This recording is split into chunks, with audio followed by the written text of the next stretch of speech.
ప్రియమైన దేవుని పిల్లలారా, ప్రభువైన యేసుక్రీస్తు వారి పేరట మీ అందరికీ వందనాలు. ప్రభు పేరట మీ అందరికీ శుభములు, దీవెనలు కలుగునుగాక. ఈ ఉదయకాలం పరిశుద్ధ గ్రంథము నుండి దేవుని వాక్యాన్ని చదువుకుందాము. కీర్తన గ్రంథము 119వ కీర్తన 165వ వచనం. నీ ధర్మశాస్త్రం ప్రేమించు వారికి ఎంతో నెమ్మది కలదు, వారు తూలి తొట్టిలకు కారణమేమీ లేదు. దేవుడు తన మాటలు మనందరి కొరకు దీవించునుగాక. ఆమేన్.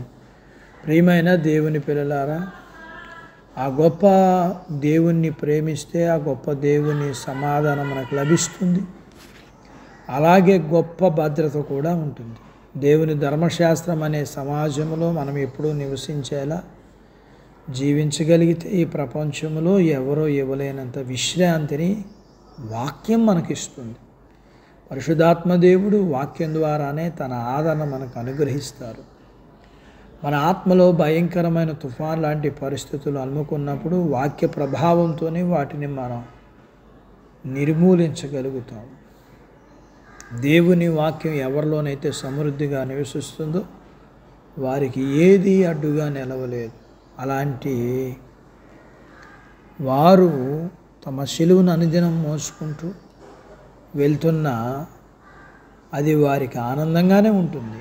అగ్ని వంటి మహాశ్రమలు కలిగినా ఏదో జరుగుతుందనేది జరగకూడదు జరిగిపోయినట్లుగా వారు ఆశ్చర్యపడరు.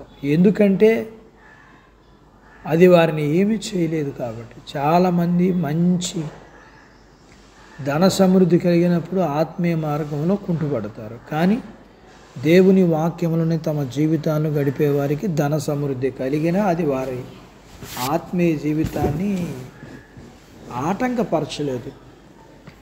దుఃఖము బాధలు వారిని నలగొట్టలేవు.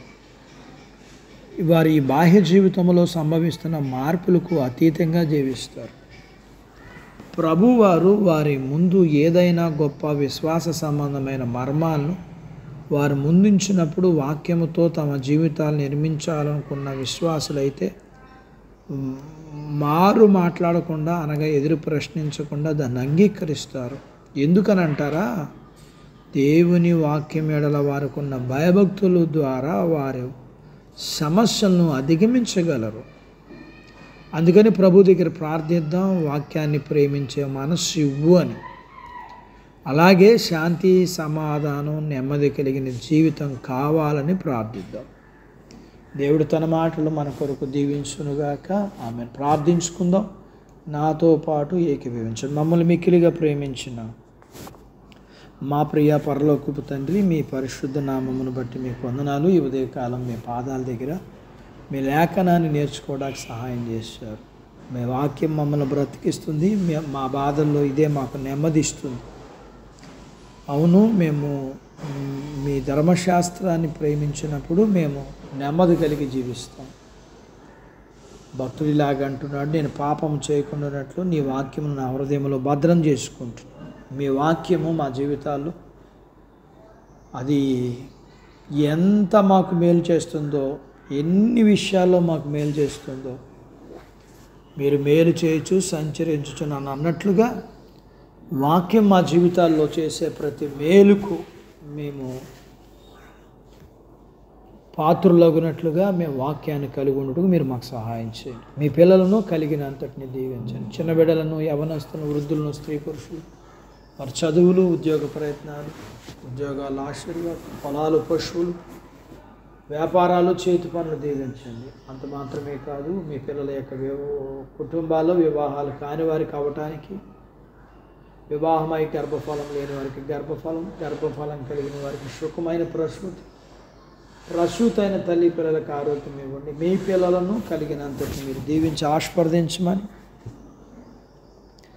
యేసు ప్రభు వారి పేరట స్తుతించి ప్రార్థించి అడిగినవన్నీ పొందుకుని ఉన్నాము తండ్రి. ఆమెన్.